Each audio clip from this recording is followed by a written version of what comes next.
আরে বসেন, আপনার কথা মতো হবে নাকি? এখানে মিউজিশিয়ানের সাউন্ড যা লাগবে তাই দিবে। আপনি কমাই দিলে গান গাওয়া যাবে? এত পারলে গান গাইতে পারতেন। শিল্পী হইছেন, হইছেন, শিল্পী হইলে বুঝতেন জ্বালাটা কি, বুঝছেন? সাউন্ডের দোষ দিতেছেন আপনি। মিউজিশিয়ানের সাউন্ড না দিলে কি বাজাইবো এখানে? শুনবেন কি আপনি বলেন? 12 জনে 12 কথা বলবেন না, এতে শিল্পীর মন নষ্ট হয়ে যায়। আসছেন গান শুনতে, সাউন্ড আমরা বুঝি না, অতিরিক্ত যদি এরা বেশি বাজায় আমাদের কাছেই খারাপ লাগবে, আমরা নিজেরাই কমাই নিব কি ভাই? কিন্তু পর্যাপ্ত পরিমাণ সাউন্ড স্টেজে না দিলে পরে খালি খালি লাগবে, ল্যাংটা ল্যাংটা লাগবে, ভাল লাগবে না শুনতে। গান গাবো মানে দাঁড়াইলেই গান গাওয়া যায়? দাঁড়াইলেই গান গাওয়া যায়? মিয়া এত দিক দিয়ে কথা বলবেন না। সুর সঙ্গীত বুঝেন কিছু? এগুলো ঠিক করে তার গান গাইতে হবে।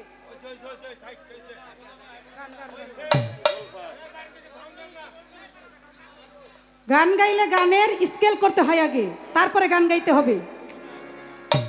বোঝেন না কিছু? মুরব্বী সাজছেন, মুখে দুটা দাড়ি রেখা।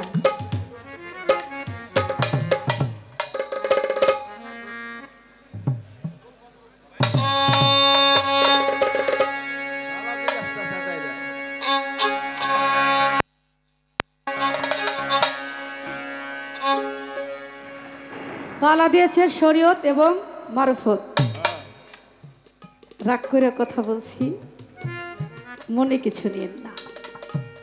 অনেকেই বলবেন শিল্পী মানুষ কি রাগ করে নাকি, কিন্তু ক্ষণে ক্ষণে আবার রাগ তো থাকে। ভালো মন্দ নিয়েই তো দুটা দিক, কি বলেন, দুটি রাস্তা। প্রতিটা জিনিস খেয়াল করে দেখেন, দুটি, একটি কোনো শব্দ না, দুটি করে, তাই না? নারী পুরুষ দুটি, একটি সৃষ্টি আরেকটা জন্ম, দুটি। আওয়াল আখেরে জাহেরে বাতনে যা কিছু হচ্ছে বাবা, সকল কিছুই দেখেন দুটি করে। ভালো মন্দ, আধার আলো, কথা ঠিক কিনা? রাগ অভিমান, অভয়া এবং হচ্ছে ভয়া, এই দুটি জিনিসই প্রতিটি মানুষের মাঝে থাকে। আপনারা তো জানেন, কোনো কিছু যদি সাধনা না করা হয় তাহলে তাহা অর্জন করা যায় না।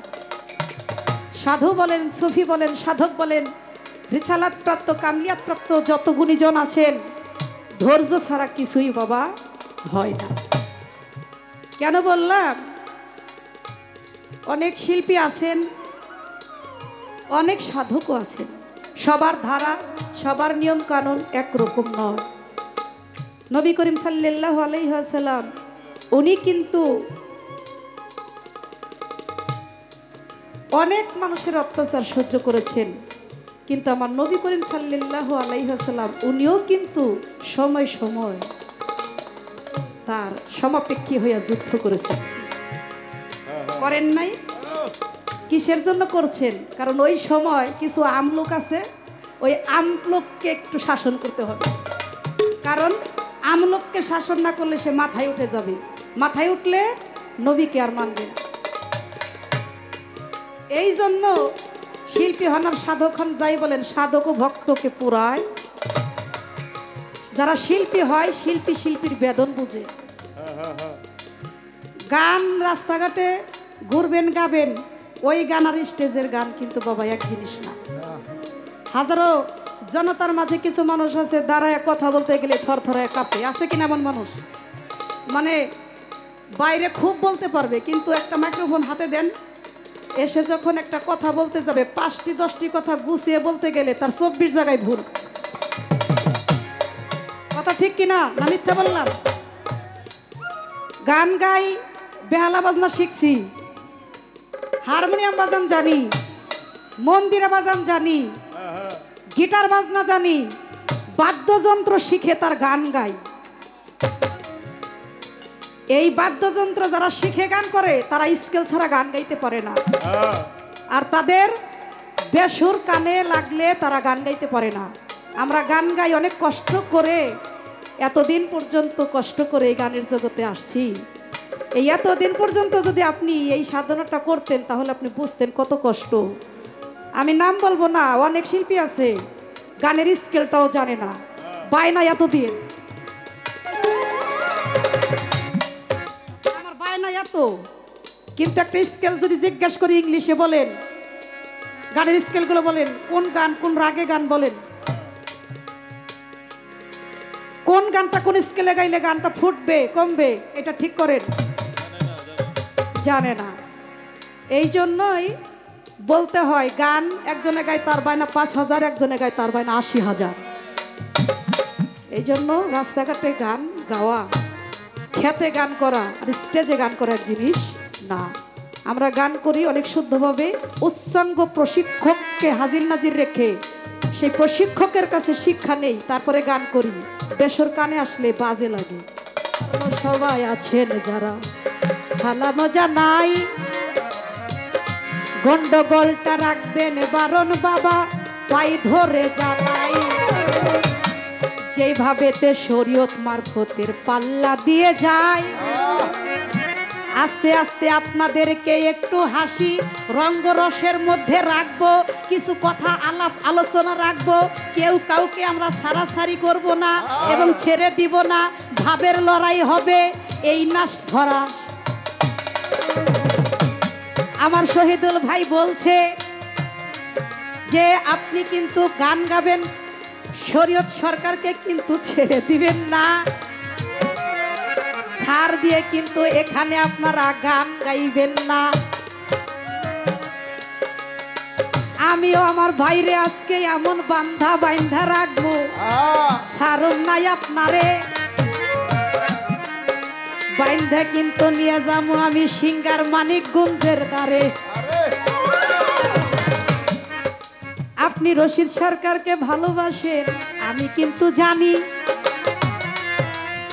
তাই তো কিন্তু আপনারা মাঝে মাঝে ওনার মুখ থেকে কিছু শাস্ত্রের শুনবেন একটু ফানি। আমার শরীয়ত সরকার ভাই, উনি হচ্ছে মারফতের একজন জটিল ফকির, আজকে ওনার ফকিরি দেখাইয়া দিবে। আমি হলাম শরীয়তের একজন সুন্নি আলেম, আমার কিছু গুণ প্রকাশ করব বলিলাম এখনই। এই মানুষের ভিতরেই সকল কিছু, এই ব্রহ্মাণ্ডে যা কিছু দেখেন তার থেকে অধিক মানব ভাণ্ডে রয়েছে। আপনারা কি মানব ভাণ্ডের মধ্যে কি আছে তাহা একবার রিসার্চ করেছেন? সেই কথা কি একবার ভেবেছেন? একটু দেখেন লক্ষ্য করে। আপনার এই দেহটা হচ্ছে শরীয়ত, দেহের ভিতরে আছে প্রাণ, এই প্রাণটা হচ্ছে মারফত। দেহের মাঝে প্রাণ থাকে তাহলে প্রাণ থাকার জায়গা নাই। এই দেহটা ওই প্রাণটাকে আঁকড়িয়ে ধরে রেখেছে, আমি বললাম তাই। কথা ঠিক কিনা বলেন? ঠিক কিনা বলেন? এই দেহ যদি না থাকে প্রাণ থাকতে পারে না। প্রাণ হচ্ছে মারফত, দেহ হচ্ছে শরীয়ত, এই দুটি পথ। মারফত এটা হচ্ছে একটা মিনহাজ শব্দ, পবিত্র কোরআন শরীফেই সেটা প্রমাণ এসেছে। মিনহাজ মানে পথ, এই দুটি রাস্তা, একটি শরীয়ত, একটি হচ্ছে মারফত। এই শরীয়ত হচ্ছে সামাজিক বিধান সরা, এটা কিন্তু আমার আপনার মানতে হবে। নতুন কথা কি বলবো ভাই, পুরাণ কথাই আমাদের আপনাদেরকে মনে করিয়ে দিতে হয়। শরীয়তের অনেক নিয়ম কানুনগুলো আছে, এইগুলো কিন্তু আমাদের মানতে হয়। কেন মানতে হয়? আমার নবী করিম সাল্লাল্লাহু আলাইহি ওয়াসাল্লাম উনি কিন্তু বলেছে যে তোমরা যদি আমার কথা, আমার ইলম শিখতে চাও, তাহলে ইলম শিখতে হলে তোমরা হযরত আলীর দরজা দিয়ে প্রবেশ করো। কথা ঠিক কিনা বলেন? তো যখন উনি বলেছে, এ কথা তো উনি বলেছে, তো বলা মানেই প্রকাশ নাকি বলেন? শরীয়তে আকওয়ালি যাহা আমার মুখের জবান, শরীয়তে আকওয়ালি যাহা আমার মুখের জবান, কথার সময় একটু ছোট। তাহলে আমার নবী যখন এই কথা ঘোষণা করেছে তাহলে প্রকাশ হয়েছে, তো প্রকাশ হলেই তো শরীয়তের বিধানেই সেটা মানা হচ্ছে, কথা ঠিক কিনা? কিভাবে? হ্যাঁ, আহলে সুন্নাত, আহলে বায়াত, আহলে বায়াতের উপরে আমাদের মহব্বত রাখতে হবে, এই কথা সঠিক কিনা বলেন? তাহলে এই যে মানাটাই একটা শরীয়ত, তার মানে বায়াত আমার শরীয়তে আছে।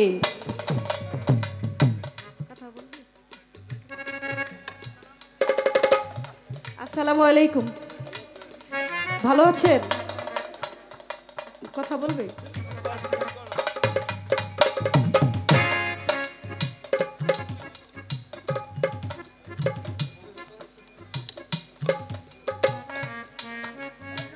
তাহলে আমার মাওলা হযরত আলী, একটা ঘটনা তো আপনারা সবাই জানেন যে আমার নবী করিম সাল্লাল্লাহু আলাইহি ওয়াসাল্লামের সেই ইসলাম জারিটা, সেই ইসলামের প্রতি মহব্বতটা, ইসলামের প্রতি ভালোবাসাটা আমার নবী করিম সাল্লাল্লাহু আলাইহি ওয়াসাল্লাম উনি যখন এই কথাগুলো বলতেছিলেন, এই কথাগুলো কেউ মানে নাই। একমাত্র কে মেনেছিল? সর্বপ্রথমই কিন্তু মেয়েদের মধ্যে আমার খাদিজাতুল কুবরা এই কথা মেনেছিল, সুবহানাল্লাহ। এবং আমার খাদিজা ইসলামের বিষয়টা উনি মেনেছিলেন, এবং সর্বপ্রথমে পুরুষের মধ্যে আমার মাওলা হযরত আলী আমার নবীর কথাটা মেনেছিলেন, ইসলামের প্রতি তার মহব্বত ছিল, কথা ঠিক কিনা বলেন? আমার নবী করিম সাল্লাল্লাহু আলাইহি ওয়াসাল্লাম উনি এই ইসলামের বিষয়গুলো আলোচনা করতেন বিধায় কাফিরেরা তাকে মারার জন্য বাড়ির চতুর্দিক দিয়ে ঘেরাও করেছিল যে আমার নবীকে মারবে। আমার নবী করিম সাল্লাল্লাহু আলাইহি ওয়াসাল্লাম উনি ইসলামকে প্রতিষ্ঠিত করার জন্য, একমাত্র তার কালেমাটা প্রতিষ্ঠিত করার জন্য, কালেমার প্রতি মহব্বত আনার জন্য উনি যথেষ্ট চেষ্টা করেছে এবং উনি যথেষ্ট কষ্ট করেছে, অনেক অত্যাচার উনি ওনার জীবনে সইছে। তাহলে আমার নবী যদি এত কষ্ট করে থাকেন, আমরা নবীর উম্মত হয়েও যেন সেই কথাটা আমরা অক্ষরে অক্ষরে পালন করতে পারি। মারফতের সাবজেক্টটা অনেক পরে, অনেক পরে, আগে শরীয়ত, তারপরে তরিকত, তারপরে হাকিকত, তারপরে মারফত, নাকি বলেন? কিন্তু আপনি প্রথমেই কিন্তু মারফত করতে পারেন না। এই জগৎ সংসারে যারা মারফতের ফকির কামলিয়াত প্রাপ্ত হয়েছেন, সুফি সাধক হয়েছেন, কেউ বলতে পারবেন না যে আমি সরাসরি আমি মারফতের একজন ফকির হয়ে গেছি। কারণ মারফতের একজন ফকির হতে গেলে আপনার জাহিরি এলেম লাগবে, আপনার বাতিনি এলেমেরও প্রয়োজন আছে। এই জাহিরি এলেম শিখতে হলে, জানতে হলে নবীজির কথা অবশ্যই আপনার মানতে হবে। হযরত আলীর মাধ্যমে এই তরিকার শাখা এসেছে। এই শাখাগুলো কোন কোন ভাবে ছড়িয়েছে, মাওলা হযরত আলীর মাধ্যমে কোন কোন তরিকাগুলো এসেছে, ওই তরিকাগুলোর মধ্যে আমার নবী রাসূলের কথা আছে কিনা, পাক পাঞ্জাতনের কথা আছে কিনা, এইগুলো কিন্তু আমাদের লক্ষ্য করতে হবে। যেই তরিকার মধ্যেই নবী রাসূলের কথা নাই, মা ফাতেমার কথা নাই, ইমাম হাসান হোসেনের কথা নাই, সেইটা কখনোই সুন্নি তরিকা হতে পারে না। তাই আমি আমার শরীয়ত ভাইকে বলবো, প্রথম স্টেজে আমি বেশি কথা বলতেও পারবো না, কারণ বলার আমার কোনো সুযোগ নাই। প্রথমে বলতে গেলে অনেকে কষ্ট পাবেন যে এত কথা কেন বলে। আমার নবী করিম সাল্লাল্লাহু আলাইহি ওয়াসাল্লাম রাস্তা দিয়ে হেঁটে যায়, রোদ্রের মধ্যে যখন হেঁটে যায়, রোদ যখন তার শরীরে লাগে, আমার আল্লাহ তাআলা বলে, হে পাখি তাড়াতাড়ি যাও, আমার দোস্ত রাস্তা দিয়ে চলে যাচ্ছে, তাকে তুমি তোমার পাখা দিয়ে ছায়া দাও। পাখি উড়ে এসে ডানা মেলে আমার নবীকে ছায়া দেয়, যেন আমার নবীর গায়ে রোদ না লাগে। কিছু দূর সামনে আগায়, আমার নবী করিম সাল্লাল্লাহু আলাইহি ওয়াসাল্লাম একটু রেস্ট করার জন্য বসে থাকে। সাথে সাথে বৃক্ষ তরুলতা যা কিছুই বলেন না কেন, আমার নবীজির মাথার উপরে বৃক্ষের মাথা নোয়া দেয়, সুবহানাল্লাহ। এত সম্মানী এই পৃথিবীতে আর কেউ নয়। সকল নবী ইচ্ছাকৃতভাবে আমার আল্লাহকে দেখার জন্য ব্যাকুল। কথা ঠিক কিনা বলেন? নিজের ইচ্ছাই সকল নবী বলেন যে আল্লাহকে একটু দেখে আসি, আল্লাহকে কবে দেখবো। মুসা নবীও বলেছিল আল্লাহ আমি আপনাকে দেখবো। আমার আল্লাহ তাআলা বলেছিল তুমি আমাকে দেখে সহ্য করতে পারবে না। কিন্তু আমার নবী করিম সাল্লাল্লাহু আলাইহি ওয়াসাল্লাম আমার সেই দিনের রাসূল, আখিরি কান্ডারি, আমার পরপরের কান্ডারি, যার উম্মত হিসাবে আমরা এখন আছি, আমার সেই প্রিয় রাসূল, উনি এমন কষ্ট করেছেন ইসলাম প্রতিষ্ঠিত করার জন্য। ইসলাম মানে শান্তি, শান্তির ধর্ম প্রতিষ্ঠিত করতে গিয়ে তার গায়ে রক্ত ঝরেছে,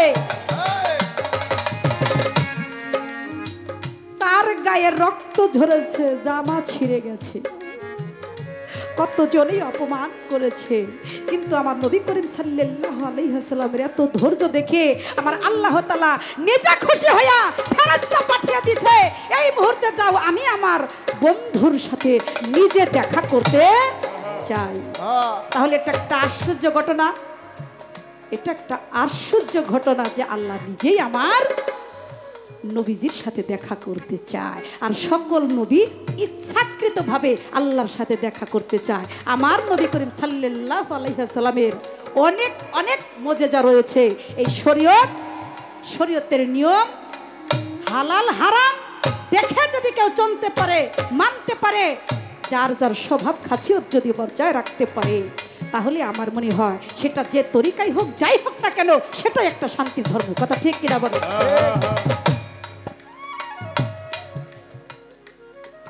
আমি একটা কথা বলবো, এই যে আজকে বড় পীর আব্দুল কাদের জিলানীর নামে কি তরুষটা চলছে, ভাই ভালো আছেন? বড় পীর আব্দুল কাদের জিলানী উনি কিন্তু এমন একজন ওলি, আপনারা জানেন উনি মারফতের বন্দিগিরি করার পাশে উনি কিন্তু এক খাড়া অনেক রাকাত নামাজ আদায় করেছিলেন। আমার নবী করিম সাল্লাল্লাহু আলাইহি ওয়াসাল্লাম উনিও আল্লাহর সাথে দেখা করার জন্য যখন রওনা হয়, সেই সময়তে কিন্তু উনি ওযু গোসল করে উনি নামাজ পড়েছিলেন। সুবহানাল্লাহ। নামাজ আমাদের পড়তে হবে, এমন কোনো জায়গা নেই নামাজ পড়ার জন্য নিষেধ আছে। নামাজে আপনাকে জটিল সমস্যা থেকে উদ্ধার করে, শয়তানের ধোঁকা থেকে আপনাকে উদ্ধার করে। শয়তানের হাত থেকে বাঁচার জন্য ওই সময়টা যখন নবী করিম সাল্লাল্লাহু আলাইহি ওয়াসাল্লামের দুরূদের প্রতি আপনাদের ভালোবাসা থাকে, তখন কিন্তু আর আপনাদের শয়তানের ধোঁকায় পড়ার কোনো সম্ভাবনা নাই। বড় পীর আব্দুল কাদের জিলানী নিজেই একদিন খুশি হইয়া আমার খাজা বাবাকে ডাক দিয়ে বলে, শুনে যাও, তোমার জন্য একটা খবর আছে। বলে কি খবর?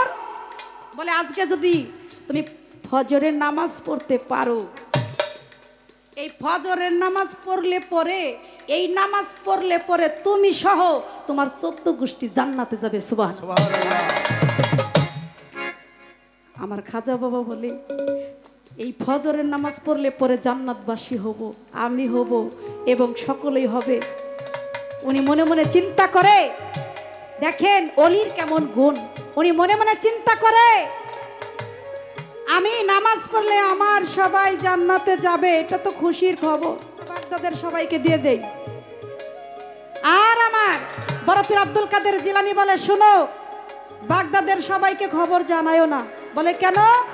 যে এটা শুধু তোমার জন্যই, এটা সকলের জন্য না, সকলের কাছে এই খবর তুমি বইলো না। আমার খাজা বাবা বলে আচ্ছা ঠিক আছে, বলবো না। কিন্তু বলবো না যতই বলছে, উনি তো গরিবের বন্ধু, উনি এই খবর সমস্ত বাগদাদের মানুষদেরকে জানাইয়া দিছে যে ফজরের নামাজ যখন শুরু হবে ওই সময় তোমরা নামাজ পড়ো, নামাজ পড়লে পরে জান্নাতবাসী হবে সকলেই। সুবহানাল্লাহ। এই কথা বলার সাথে সাথে বাগদাদের যত মানুষ, কথা খুব খেয়াল, বাগদাদের সমস্ত মানুষ বড় পীর আব্দুল কাদের জিলানী মসজিদে নামাজ পড়তেছে, উনি তাকায়া দেখে একটু পিছনে যে লক্ষ লক্ষ মানুষ তার পিছনে দাঁড়াইয়া এইভাবে নামাজ পড়েছে। আমার খাজা বাবারে ডাক দিয়া বড় পীর বলে, মঈনুদ্দিন তোমাকে বলছিলাম কথাটা তুমি কাউকে বইলো না। তুমি এই কথাটা বাগদাদের সব মানুষকে বলে দিলা। তুমি জানো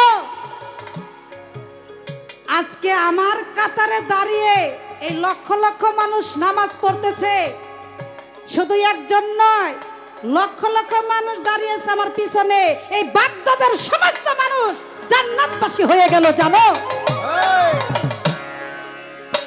বাগদাদের সমস্ত মানুষ জান্নাতবাসী হয়ে গেল, কিন্তু তোমার লাভটা কি? আমার খাজা বাবা বলল, আমার লাভ এটাই, আমি স্বার্থপর নই। আমি যদি নামাজ পড়ে একা জান্নাতে যাইতাম তাহলে ইসলাম এইভাবে প্রতিষ্ঠিত হইতো না।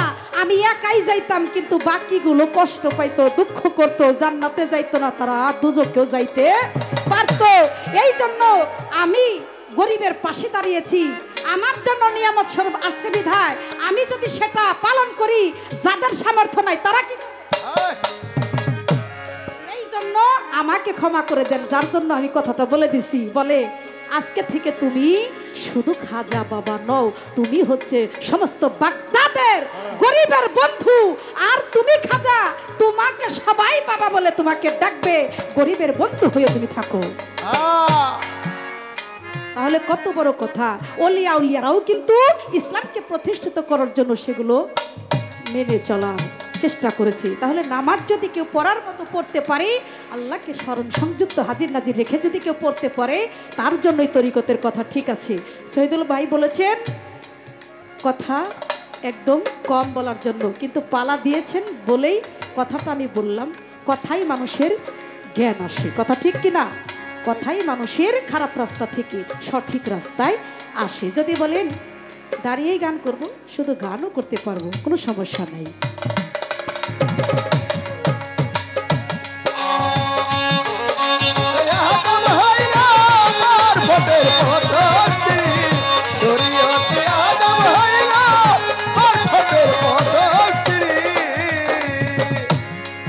আপনার কাছে আমার একটু জানার বিষয় ছোট্ট করে, বড় পীর আব্দুল কাদের জিলানীর একজন আশেকান ভক্ত আজকে জয়েল চান নাকি? গানের ছন্দে মন আনন্দে শহীদুল মাথা জোলাও তালে, বুঝো না জ্যান্ত মানুষ গায়কে কি বলে? হ্যাঁ, আপনাদেরকে বক্তব্য দেওয়ার সময় দিব। ভাইকে একটা প্রশ্ন করে যাই, তারপরে আপনাদেরকে দিতেছি। আমার প্রশ্ন হচ্ছে, এই বাড়ির যে ভক্ত বড় পীরের নামে উরস করেন, আপনার পালাটাও কিন্তু মারফতের।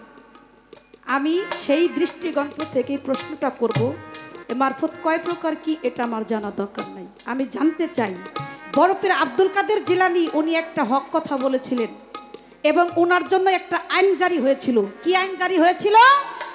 আমার নবী করিম সাল্লাল্লাহু আলাইহি ওয়াসাল্লাম নিজে বলেছিল যে আমি মেরাজে আল্লাহর সাথে দেখা করার জন্য যাচ্ছি, আর এই মুহূর্তে তুমি পাথর রূপে এসে যখন আমার পা তোমার বুকে রাখলা, তোমার পা সমস্ত পীরের কাঁধে থাকবে। কথা ঠিক কিনা বলেন? একটু মাথা ঝুলায়েন। তোমার বুকে আমার পা রাখছো, এই জন্য তোমারে দোয়া করে দেই, বাজায়েন না, তোমার পা সকল পীরের কাঁধে থাকবে। আমার একটু জানার ব্যাপার এই কথাটা, এই সকল পীরের কাঁধে যে থাকবে আমার বড় পীরের পা, সর্বপ্রথমে এই কাঁধটা নোয়ায়া দিল আমার বড় পীরের কাছে। হের নামটা কি?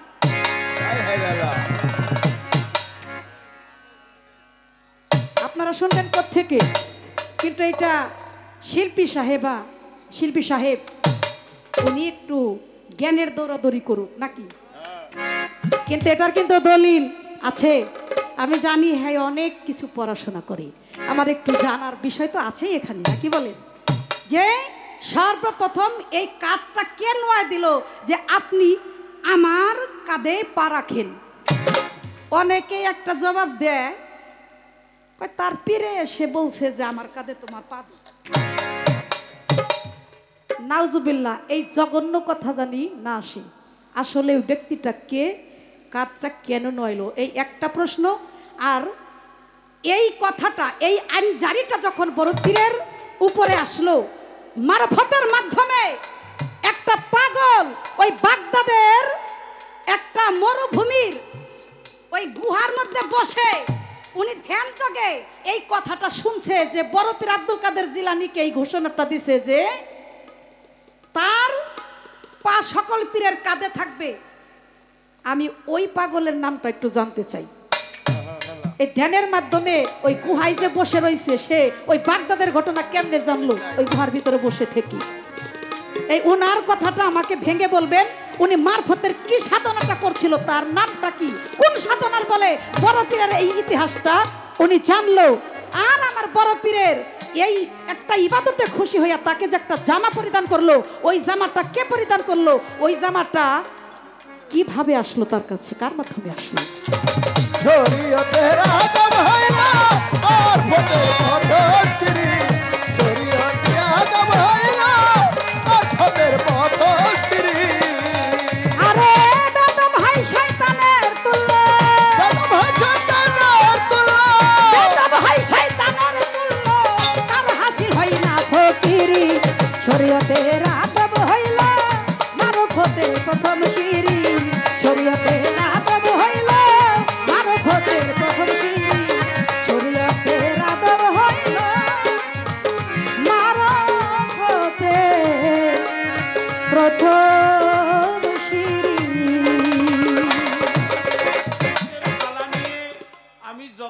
সময় থাকবো, যত সময় গান করব, কথা বলবো, আমি যেন কোনো ফায়সা কথা না বলি। শরীয়ত, তরিকত, হাকিকত, মারিফত, ওয়াহদানিয়াত, রিসালাত, কামেলিয়াত, মালামাত, রিয়াজাত, বাশারাত,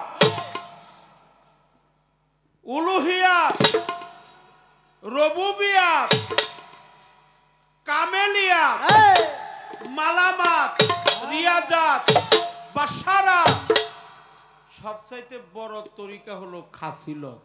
শরীয়ত ভালো, মারফত ভালো, আর আমার গানটা একটু ব্যতিক্রম গাওয়া। আমার গানটা হলো, আমি কোনোদিন কাউকে গীবত করে গান করি না। গীবত করা কি ভালো কাজ? না, জঘন্য কাজ। গীবত হলো জঘন্য কর্ম। আল গীবতু মিনাল জিনায়াত, গীবত করা আর জেনা করা একই সমান পাপ। বলি হারি, কোন আলেম কি করলো, কোন ফকির কি করলো, আমরা আজকে সেই কথাগুলো বলবো না। আজকে আমরা জানবো শরীয়তের মূল কর্মটা কি, মারিফতের মূল কর্মটা কি, মারিফতটা কি, মারফত কাকে বলে, মারফতের ইসরারি কি, মারফতের তাকাসসিন কি, মারফতের তাওয়াজ্জুহ কি, মারফতের ওয়াহদানিয়াত কি, মারফতের রিসালাত কি। ইহা যদি মানুষ জানে, আমল করে, সে কখনো পথভ্রষ্ট হবে না।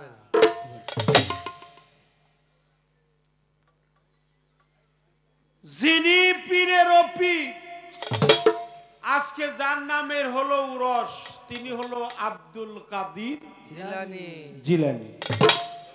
তার নামে লকাব আছে মাহবুবে সুবহানি, গাউসে সামদানি, কুতুবে রাব্বানি, শেখ সৈয়দ মহিউদ্দিন আব্দুল কাদির জিলানী। দাস্তাগির মানে হলো বড়, তিনি হলো বড় পীর আব্দুল কাদির জিলানী। জিলাননগরে তার বাড়ি। তার বাবার নাম আবু সালেম মুসা জঙ্গি, তার মায়ের নাম উম্মুল খায়ের মা ফাতেমা। তার পীরের নাম আবু সাইদ মাকজুমি। কিন্তু তিনি হলো পীর, তিনি হলো বড় পীর, তিনি পীরেরও পীর, তিনি দাস্তাগীর, তিনি হলো অলি কুলের শিরোমণি। তিনি আজকালকার পীর না, এই পৃথিবীতে আসার আগেও তিনি পীর। তিনি মাতৃগর্ভে যখন ছিলেন তখনও তিনি আল্লাহর মহান ওলি। যখন রুহের জগতে ছিলেন তখনও তিনি আল্লাহর ওলি। যখন দুনিয়ার মধ্যে ভূমিষ্ঠ হয়েছে তখনও আল্লাহর ওলি। আমার হুজুর পাক নূর নবী, সকলে বলেন সাল্লাল্লাহু আলাইহি ওয়াসাল্লাম।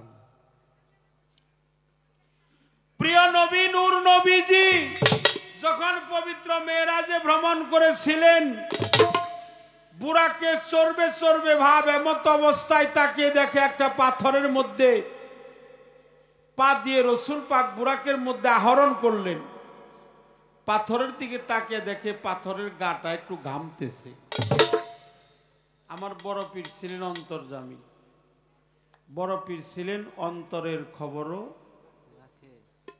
জানে।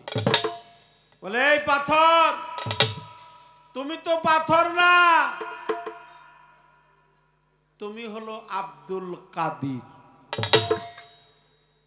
আমার এই শুভ সময়ে, শুভ লগ্নে, আল্লাহর সাথে দিদারে এলাহি করার সময়ে আমার পবিত্র কদম মোবারক যখন তোমার স্কন্ধে বা কাঁধে বা গায়ে পড়ছে, আমি আশীর্বাদ করলাম পৃথিবীর সমস্ত ওলিদের কাঁধে তোমার পা থাকবে। একটু সুবহানাল্লাহ বলো। সুবহানাল্লাহ। তাহলে সর্বপ্রথম কার কাঁধে ওনার পা ছিলেন? এটা হলো আমার বোনের প্রশ্ন। প্রশ্নটা তার অনেক ভালো। তিনি ছিলেন খাজা মঈনুদ্দিন চিশতির শিক্ষা গুরু। নাম ছিল তার ইব্রাহিম কুন্দুজি।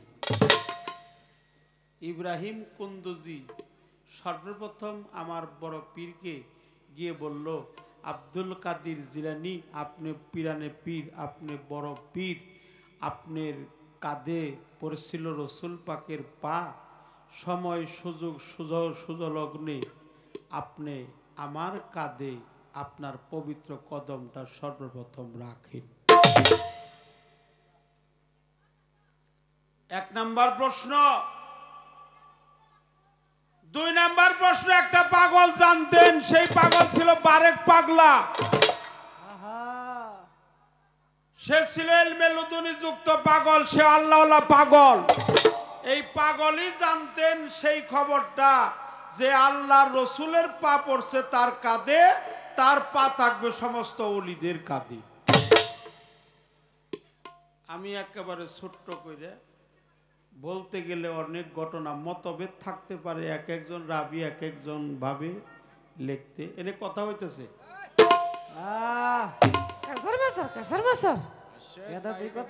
এখানে কথা হয়। যার দাম আমার কাছে। সেই জামাটা পবিত্র গায়ের জুব্বা মুবারক, সেটা ছিল আবু সাইদ মাকজুমি রহমাতুল্লিল আলাই। আমার বড় পীরের যিনি পীর, তার নাম হলো আবু সাইদ মাকজুমি রহমাতুল্লিল আলাই।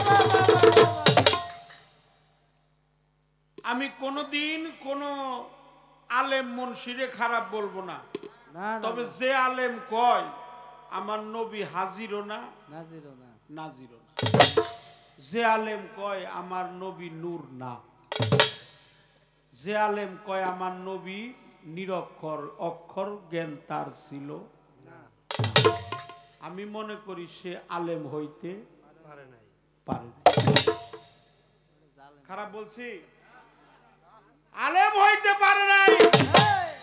আমার নবী পাক নূর, মারফতের কর্ম যারা করে তারাও নূরের কর্ম করে। কথা সত্য। নূরের কর্ম ছাড়া কি মারফতের কর্ম হয়? কি বাবারা, নূরের কর্ম করছে যারা, নবীর দেখা পাইছে তারা। আমার নবী হলো নূর, আমার নবী হাজির এবং নাজির, আমার নবী ছিল এবং আছে। আমার নবী সোনার মদিনায় শুয়ে আছে, এখনো নবী আমার ওই মদিনা শরীফে সদা জিন্দা আছে। কথা কি খারাপ লাগছে? নবী আমার সোনার মদিনা পাকে একটাই জপনা তার মুখের পবিত্র বাণী, হাবলি উম্মতি, আমার উম্মতের হবে কি গতি। আমার শহীদুল সরকার ভাই সে বলছে পালা খুব কি করতে হবে, ছোট করতে হবে, আলোচনা খুব ছোট, কিন্তু ভাই শরীয়ত মারফতের পালাটা দিলে একটু ফাউন্ডেশন করবার গেলেও 20-25 মিনিট সময় লাগে। কারণ এটা হলো বিল্ডিং এর মধ্যে 2-3 তলা থাকে, একতলা 2 তলা থাকে, আবার কতটা 7 তলাও থাকে। আমার মনে হয় মারফত শরীয়তের পালাটা 10 তলা বিল্ডিং এর উপর। এই জন্য ফাউন্ডেশন করবার গেলে একটু সময়ও লাগে, মেডিসিনও একটু বেশি লাগে। আর যদি আপনি মনে মনে যদি বিল্ডিং গাঁথ পারছেন, যদি কই যে মনে মনে আমি 10 তলা বিল্ডিং এর গাঁথি, তাহলে আর রড সিমেন্ট কম দিবেন। মনে মনে গাঁথলাম, জেনে 500 বস্তা সিমেন্ট লাগে, দিলাম 5000 বস্তা। আমার তো টাকা পয়সার কোনো প্রয়োজন এবার আমি একটা গান করব, তার কাছে একটা প্রশ্ন করব। ফায়সা কথা বলবো না, বাজে কথা বলবো না, গীবত করব না, চর্চা করব না, নিন্দা করব না, কারণ আমাদের গানগুলো রেকর্ডিং হইতেছে, কালই সারা বিশ্বের মানুষ দেখবে। এখনো দেখতেছে, ইউটিউবে চলছে, লাইভ চলছে, ফেসবুক চলছে। আচ্ছা, আমরা 5 ওয়াক্ত নামাজ পড়ি না? আমি কিন্তু নামাজের বিরোধিতা করতেছি, কারণ শরীয়ত ছাড়া মারফত না, মারফত ছাড়া শরীয়ত না। শরীয়ত, মারিফত, তরিকত, হাকিকত। শরীয়ত মারিফত একে অপরের পরিপূরক, এই দুইটারই দরকার আছে। শরীয়তের কর্মেরও দরকার আছে, মারিফতের কর্মের দরকার আছে। হাদিস শরীফ আছে, যিনি শুধু শরীয়ত করে তিনি হলো ফাসিক। শরীয়ত করে কিন্তু মারফত করে না। আর যিনি শুধু মারফত করে শরীয়ত করে না তিনি হলো জিন্দেক। আগে বলছি মুনাফিক, এখন এটা নাই, এখন প্রমাণ আসছে, ওটা আমরা পেয়েছি দলিলে, এখন হলো জিন্দেক। আর শুধু শরীয়ত করে, শুধু ফাসিক, মারিফত করে না, বুঝে না, বুঝার চেষ্টাও করে না, তিনি হলো ফাসিক। আর জিন্দেক হলো শুধু মারিফত করে কিন্তু শরীয়ত মানে না। আমার কথা হলো শরীয়ত, তরিকত, হাকিকত, মারিফত, ওয়াহদানিয়াত, রিসালাত, কামিলিয়াত, মালামাত, রিয়াজাত, বাশারাত, উলুহিয়াত, রুবুবিয়াত, আবহায়াত, এগুলো সমস্ত কিছু এই দেহের মধ্যে আছে। এই দেহের মধ্যে চিনা যাইতে হবে। আমরা এশার নামাজের পরে 3 রাকাত নামাজ পড়ি, কোন তো একটা লোক ওই নামাজের নামটা কি? কি নামাজের নাম? সবাই নামাজ পড়ে। কয় রাকাত? আমার প্রশ্ন, বেতের নামাজ হলো 3 রাকাত। আমরা 2 রাকাত নামাজ পড়ি রাকাতাই, 3 রাকাত পড়ি সালাসা, 4 রাকাত পড়ি আরবা। কিন্তু আমার জানা দরকার বেতের নামাজটা আমরা পড়ি 3 রাকাত। বেতের মানে হলো বেজর। 1, 3, 5, 7, 9, 11, 13, 15, 17, 19, 21, 23, 25, 27, 29, 31, 33, 35, 37, 39, 41, 43, 45, 47, 49, 51, এগুলা কি সংখ্যা?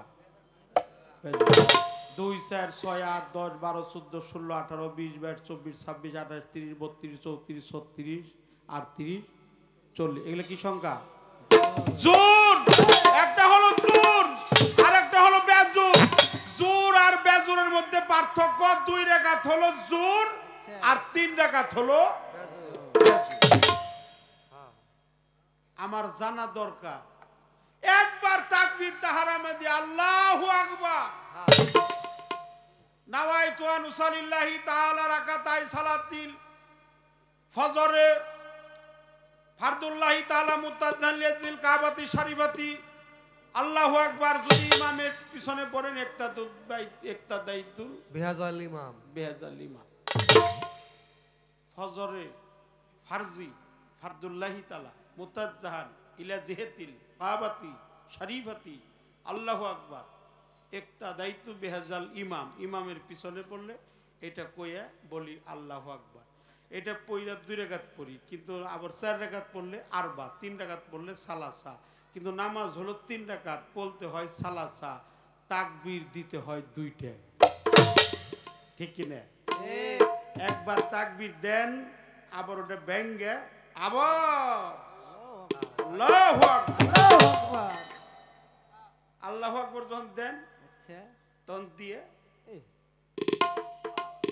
গেলাম হলো রুকুতে রুকুতে যাইয়া দিলাম হইলো সেজদা আমার জানার দরকার ওখানে একটা দোয়া আছে ওই দোয়াটা পাঠ করতে হয় যার নাম হলো দোয়ায়ে কুনুত আমি জানতে চাই 3 রাকাত নামাজে 2 বার তাকবীর দিতে হয় তার কারণটা কি এই নামাজের উৎপত্তি স্থল কোথায় এটা সর্বপ্রথম পড়ছিল কে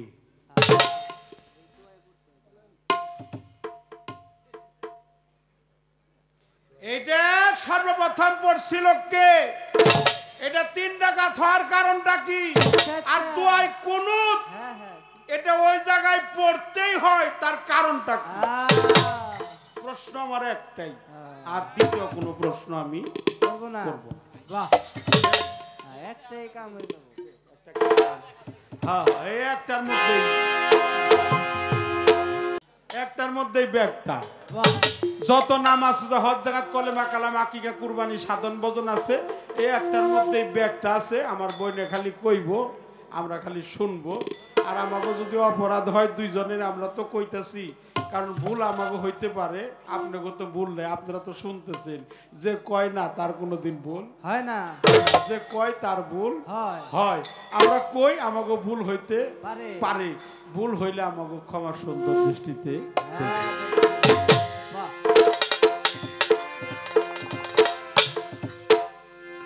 ওরে জ্ঞানে রাখি দেখেন আমার মারফতটা কি মন্তর জ্ঞানে রাখি খুললে পাবি মারফতের খেলা ওরে মারফতে যা খুলা মেলা সমাজে তালা কথা কি খারাপ লাগছে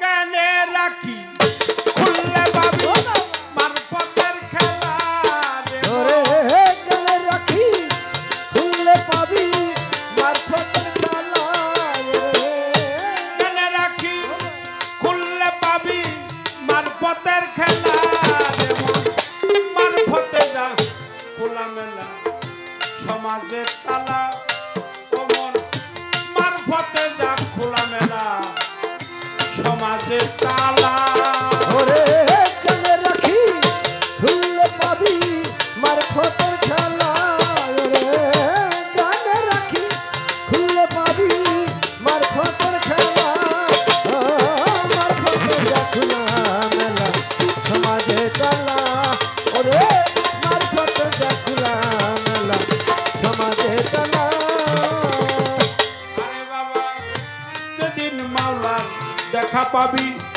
সব সারিয়া পাগল হবি যেদিন মাওলার দেখা পাবি সব ছাড়িয়া পাগল হবি যেদিন মাওলার দেখা পাবি সব সারিয়া পাগল হবি ওই রূপে মিশাইবি হইয়া যাবি থানা আরে ফিল্লা ওই রূপে রূপ মিশাইবি হইয়া যাবি থানা পিল্লা ওই রূপে রূপ হ্যাঁ? মিশাইবি তাই তো। হইয়া যাবি থানা ফিল্লা মারফতে যা খোলা মেলা সমাজের তালা যেমন মারফতে যা খোলা মেলা সমাজের তালা আরে মনে রাখি ভুললে পাবি মারফতের খেলা ওরে জানে রাখি ভুললে পাবি মারফতের খেলা ও মারফতে যাচ্ছিলাম মেলা সমাজে খেলা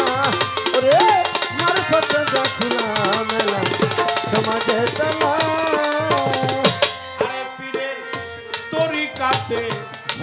দাখিল খুলতে পারবি মারফতের খিল তরিকাতে হলে দাখিল খুলতে পারবি মারফতের খিল হলে দাখিল খুলতে পারবি মারফতের খিল দেখতে পাবি বিশ্বনীতি দেহের মধ্যে রাসূল আল্লাহ দেখতে পাবি বিশ্বনীতি দেহের মধ্যে রাসূল আল্লাহ দেখতে পাবি বিশ্বনীতি দেহের মধ্যে রাসূল আল্লাহ মারফতে যা খোলামেলা সমাজে তালা রে মোর মারফতে যা খোলামেলা সমাজে তালা ওরে জেনে রাখি খুললে পাবি মারফতের খেলা ওরে জেনে রাখি খুললে পাবি মারফতের খেলা ও মারফতে যা খোলামেলা সমাজে তালা ওরে মারফতে যা খোলামেলা সমাজে তালা আমার আরাফ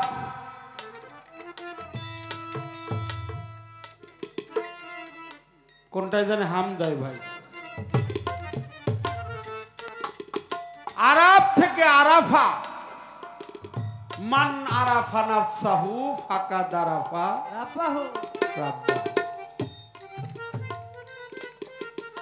মারিফতে হুজ্জাত মারিফতে তাওহীদ মারিফতে ওয়াহাদানিয়াত মারিফতে জাত মারিফতে সিফাত মারিফতে আকওয়াল বিষক্রিয়ায় মানুষ মারা যায় যে কোনোদিন বিষ খায় নাই সে কি বুঝতে পারে বিষের কত জ্বালা আমার মারফতটা হলো নিগুড় রহস্য আল্লাহ বলে ফকির আমার বেদ আমি নিজেই ফকিরের বেদ ফকির আমার বেদ আমি নিজেই ফকিরের বেদ এটা আমার আল্লাহ স্বয়ং বলছে হাদিস কুদসির কথা আল ফাকরি ওয়াল ফাকরু ফাকরুল্লাহ মিন্নি ফকির আমার বেদ আমি নিজেই ফকিরের বেদ তাই যেদিন মাওলার দেখা পাবি সব ছাড়িয়ে পাগল হবি ওই রূপে রূপ মিশাইবি হয়ে যাবি ফানা ফিল্লা মারফতে যা খোলা মেলা সমাজে তালা জ্ঞানে রাখি খুললে পাবি মারফতের খেলা জ্ঞান নয়ন না খুললে পরে চর্ম চোখ বন্ধ না হলে খুলবে না তোর জ্ঞানের ধারা তালা হৃদয় কপাট খুলে দেখ তোর ঘরের মানুষ ঘরেই খারাপ যে ঘরের মানুষটাকে দেখতে চাই অবশ্যই তার একজন কামেল পীরের দরকার আছে কামেল পীর ব্যতীত কখনো ঘরের মানুষটাকে দেখা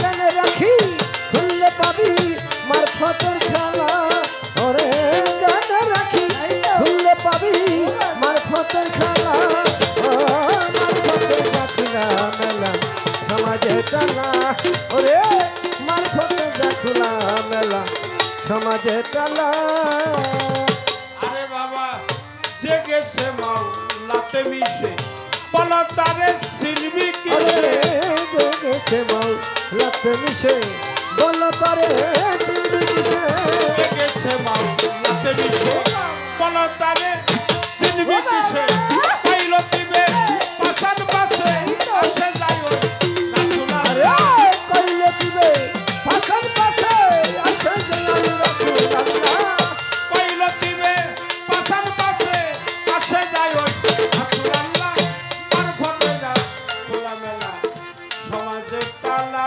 রে মোর মারফতে যা খোলা মেলা সমাজে তালা আরে জেনে রাখি খুললে পাবি মারফতের খেলা ওরে জেনে রাখি খুললে পাবি মারফতের খেলা ও মারফতের খেলা মেলা সমাজে তালা ওরে মারফতের খেলা মেলা সমাজে তালা জেনে রাখি খুললে পাবি মারফতের খেলা রে মন জেনে রাখি খুললে পাবি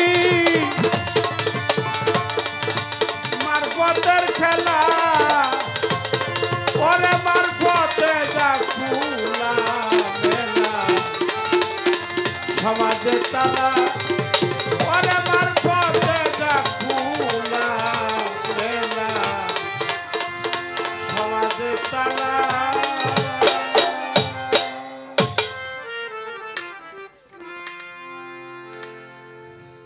যাতার বজনা করো করো যাতার বজনা করো থাকি আমর এ সংসারে তালাশ করো তার তালাশ করো তার। আগে যার তার ভজনা করো যার তার ভজনা করো তাকি আমন এ সংসারে তালাশ করো তারে আগে তালাশ করো তারে পড়িলে সালাদ বন্দিগি সর্ব অঙ্গ হবে নাকি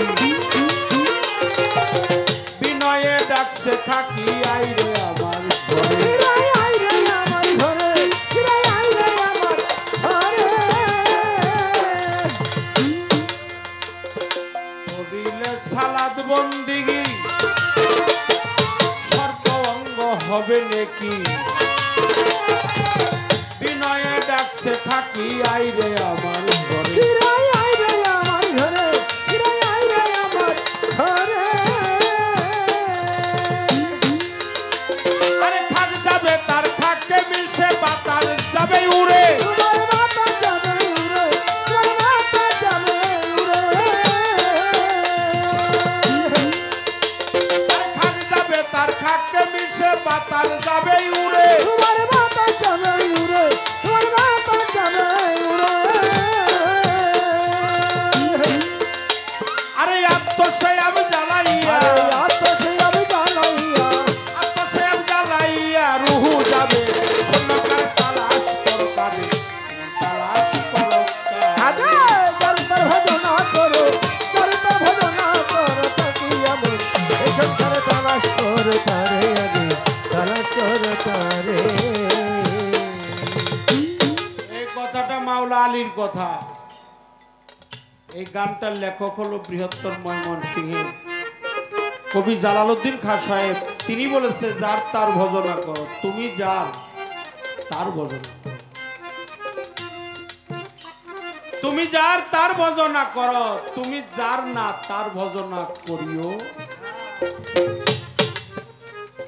আন্তা রাব্বা বাইনা রাব্বি, মাওলা আলী বলছে আমি যে আল্লাহকে দেখি নাই সে আল্লাহর ইবাদত কখনো করি না।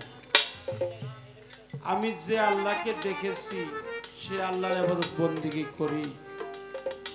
আমার মাবুদ মাওলা, আমার আল্লাহ পরওয়ার, আমার সর্বশক্তিমান সৃষ্টিকর্তা যিনি এই নিখিল বিশ্বের প্রতিপালক, তিনি মহামান্বিত প্রভু, তার ভজনা করো। যার তার, তুমি যার তার ভজনা করো, তুমি যার না তার ভজনা করিও না। তুমি হলো আমার জয়নুদ্দি বাবা, আমার জয়নুদ্দি চান্দের, আমার মুর্শিদের দরবার আসছি। পীরের দরবার ভক্তের কাবাগর, জান্নাতের হাওয়া সেথাই বয়ে যায়। বিশ্বাস ভক্তি থাকিলে পাই মুক্তি, কে যেন কার ভাগ্য হয়। আমার আরজু চান্দের দরবার আসছি, এটা একটা পীরের দরবার। এখানে যেন আমরা মহব্বতের সহিত একবার দুই ফোঁটা নয়নের পানি বরিশনের মাধ্যমে যেন আমাদের গানটা চালিয়ে যাইতে পারি।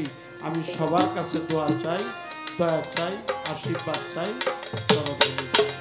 আরে যার তার ভজনা করো যার তার ভজনা করো তাকি আমন এই সংসারে তালাশ করো তারে আগে তালাশ করো তারে কেহ যদি হজ করিবা, আরে দেখবি আপন ঘরেই খাবা। অতিশয় মন লোভা দিল দরিয়ার পারে। দেখবি দিল দরিয়ার পারে দেখবি দিল দরিয়ার পারে কেহ যদি হজ করিবা, আরে দেখবি আপন ঘরেই খাবা। অতিশয় মন লোভা দিল দরিয়ার পারে। দেখবি দিল দরিয়ার পারে দেখবি দিল দরিয়ার পারে তোমার ঘরের ভিতর রয় মদিনা, কেন যাবি মন দূরে? মন তুই কেন যাবি দূরে মন তুই কেন যাবি দূরে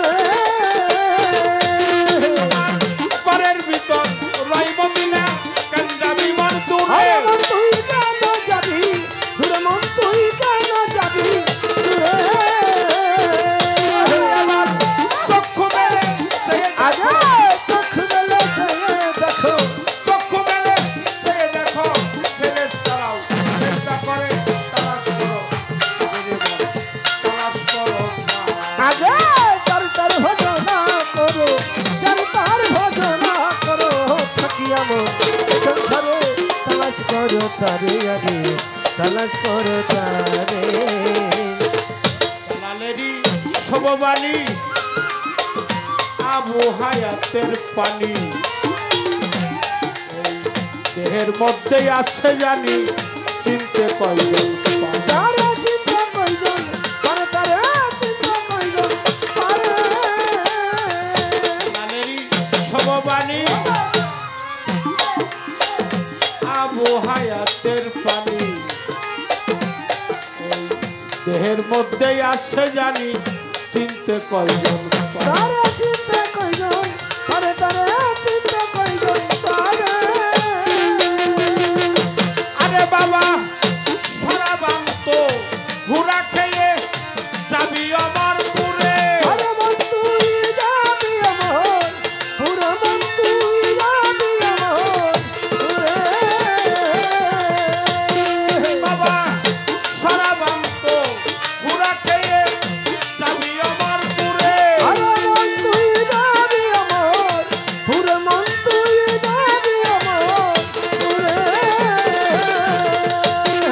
দেখো একটা রোজা একটা আরে নামাজ একটা রোজা একটা নামাজ একটা রোজা একটা নামাজ আদম জাতের করলে সারে তালাশ করো তবে ও মন, তালাশ করো আরে যারি তার ঘটনা করো যারি তার ঘটনা করো থাকি এমন এই সংসারে তালাশ করো তারে আগে তালাশ করো তারে তার তার বর্ণনা করো যারি তার ঘটনা করো তুমি তার তার বর্ণনা করো থাকি এমন এই সংসারে তালাশ করো কারে ও মন, তালাশ করো কারে ও মন, তালাশ করো কারে ও মন, তালাশ করো কারে